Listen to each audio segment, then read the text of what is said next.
నాకు దక్కంది వేరే దానికి దక్కని అద్దని షరతు కట్టిన అదే జరిగింది. దానికి ఇక చావే మార్గం. వాడు మాట్లాడిన మాటలకి అది ఈ పాటికి ఊరేసుకొని చచ్చే ఉంటది. నేను కూడా నువ్వు ఎప్పుడంటే చేసిన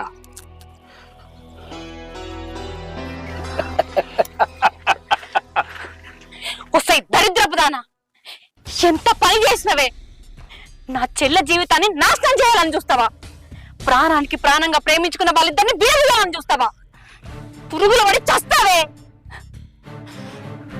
ఓహో, నిజం తెలిసిపోయిందా? నేను పురుగుల వాడు దచ్చిన వచ్చిన గాని వాళ్ళిద్దరిని మాత్రం ఒకటి కానియ్యా. దానికోసం మెంతగానే ఎగిస్తా. ఇగో నీకు ఇంకొక ముచ్చట ఎత్తా. ఆ డాక్టర్ తోటి నీ చెల్లె కడుపుతోటి ఉన్నదన్న ముచ్చట అబద్ధం చెప్పి నేనే